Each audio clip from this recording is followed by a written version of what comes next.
আসসালামু আলাইকুম। আলহামদুলিল্লাহ ৩২ দিন পর আমাদের ব্রয়লার মুরগিগুলো আজকে সেল দিলাম। কত টাকা লাভ হলো, কত টাকা ক্ষতি হলো, আসলে কি ব্রয়লার মুরগি পালন করা যাবে কিনা বা এখানে থাকা যাবে কিনা, নিজে পাললে ভালো হবে নাকি ডিলারের মাধ্যমে পাললে ভালো হবে, সেই বিষয় নিয়ে আজকে বিস্তারিত আলোচনা করব। তা আমরা যে ডিলারের মাধ্যমে যে ব্রয়লার মুরগিগুলো উঠালাম বা আমাদের কত টাকা ক্ষতি হলো, কত টাকা লাভ হলো, এই বিষয় নিয়ে আজকে বিস্তারিত আলোচনা হবে। একটু জানবেন যারা ব্রয়লার মুরগি পালন করেন বা ব্রয়লার মুরগি পালন করার জন্য আগ্রহী বা খামার দেওয়ার জন্য আগ্রহী, তাদের জন্য আজকে ভিডিওটি খুব ইম্পর্টেন্ট, কারণ এখানে বিস্তারিত আলোচনা করবে যে আসলে আপনার কতটুকু লাভ, যে আপনি এখানে যেন খাটবেন, এখানে যে এত টাকা চালান দিবেন, এখানে পরিশ্রম করবেন, সব কিছু নিয়ে আজকে বিস্তারিত আলোচনা করা হবে। তো আজকে যে আমাদের এখানে বাচ্চা উঠানো হয়েছিল 500 পিস, তো আমাদেরকে বাচ্চার রেট ধরা হয়েছে 800 টাকা করে। ওই সময় বাচ্চার রেট 800 টাকা করে দেওয়া হয়েছিল। তো আপনারা অনেকে মনে করেন যে 32 দিন পর আমরা কেন বাচ্চাগুলো সেল দিলাম, কারণ এখানে যেহেতু রমজান মাসে একটু বাজার আপ ডাউন করে, এই জন্য ভালো একটু রেট পাওয়ার জন্য আমরা একটু ওয়েট করলাম। অনেকে 28 দিন বা 29 দিন 30 দিনে ব্রয়লার মুরগি ওয়েট চলে আসে, সবাই সেল দেয়। আমাদের ক্ষেত্রে একটু লেট করলাম, কারণ আমাদের এখানে গড়ে মোটামুটি আলহামদুলিল্লাহ 32 দিন তেমন বেশি না, 2 কেজি 100 এরকম ওয়েট আসছে। তো আজকে আপনাদেরকে বিস্তারিত আলোচনা আমরা কত টাকা করে সেল দিলাম, যে এখানে যে আমরা যে ব্রয়লার মুরগি পালন করব বা এখানে থাকবো, এই খামারে কি আসলে কি টিকে থাকা সম্ভব কিনা, এই বিষয় নিয়ে আজকে বিস্তারিত আলোচনা করব। তো প্রথমে বলতেছি, আমাদের বাচ্চা উঠানোর সময় 500 পিস বাচ্চা উঠালাম, তো রেট দেওয়া হয়েছে 68 টাকা করে। তো 32 দিনে আমাদের খাদ্য বস্তা গিয়েছে 25 বস্তা, 25 বস্তা 3300 টাকা করে কিন্তু খাদ্যর বস্তা, কিন্তু আমাদের ক্ষেত্রে ধরা হয়েছিল ডিলাররা 2500 টাকা করে, সরি 3400 টাকা করে বস্তা ধরা হয়েছিল।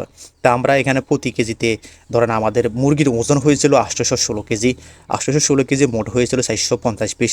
বাড়িতে আমরা আর অন্যান্য বিক্রি করলাম পাই আরও কয়েক পিস। ধরেন এখানে 500 পিসের ভিতরে আমাদের নষ্ট হয়েছে 25 পিস, 20 থেকে 25 পিস নষ্ট হয়েছিল।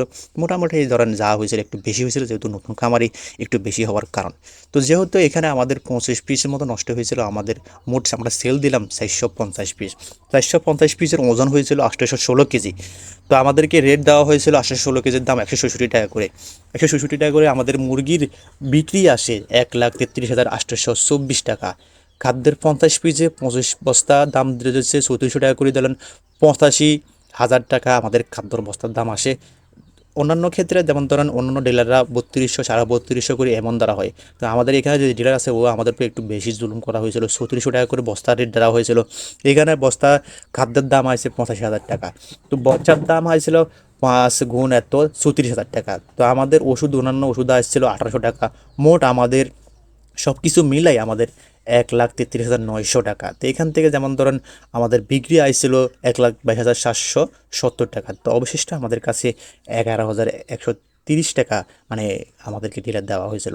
তো একটা জিনিস আপনাদেরকে একটু বলা দরকার, যেহেতু আপনি যদি নিজের চালান থাকে বা আপনার যদি ক্যাশ থাকে, তাহলে আপনি ক্যাশ টাকা দিয়ে আপনি ব্রয়লার পালন করা ভালো হবে। যেহেতু ডিলাররা এখানে যেমন ধরেন বস্তার রেট হচ্ছে গিয়ে 3200 টাকা করে, কিন্তু তারা 3400 টাকা করেছে, তারা আমাদেরকে এখান থেকে 7,700 টাকা বেশি মানে এক্সট্রা লাভ নিয়ে গেছে।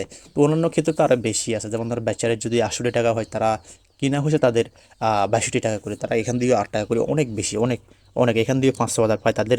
আপনার এই 500 মুরগি দিয়ে তাদের লাভ হয়েছিল 35 থেকে 40 হাজার টাকা তারা লাভ করেছে। আর আপনার লাভ হয়েছে ধরুন 15 থেকে 16 হাজার টাকা। তো আপনি যদি একটা জিনিস ফলো করেন, এখানে একটা লোক সারা জীবন খাটছে, একটা লোকের পরিশ্রম আছে, পারিশ্রমিক আছে, সে একটা মাস এখানে খাটছে, তার পারিশ্রমিক বাদ দিলেও তার কোনো এখানে লাভই নাই। তো এই জন্য নিজের সালাম দিয়ে যদি কিছু করা যায়, যেহেতু খাদ্যর রেট অনেক বেশি, খাদ্যর বিকল্প যদি কিছু করা যায় যেহেতু, তাহলে যে আপনি অনেক কিছু যাই হাই পাবেন বা কিছু লাভবান হওয়ার সম্ভাবনা আছে। তো এখানে আমি জানার মতো এখানে যদি শখ করে যদি করেন তাহলে ঠিক আছে। আর যদি বলেন না আমি এখান থেকে লাভ করব বা এখান থেকে আমি অনেক কিছু করব, তাহলে আপনি এখান থেকে অন্যান্য টেকনিক খুঁজতে হবে, যে যে টেকনিকগুলো খুঁজলে আপনার লাভবান হওয়ার সম্ভাবনা বেশি আছে। তো এখানে যেমন ধর মাসিক ইনকাম তার আসছে 14 থেকে 16 হাজার টাকা। তো এইটা দিয়ে কি তার যেমন ধরেন একটা লোকের বেতন আসছে, সব কিছু মিলাই তো এভরিথিং সব কিছু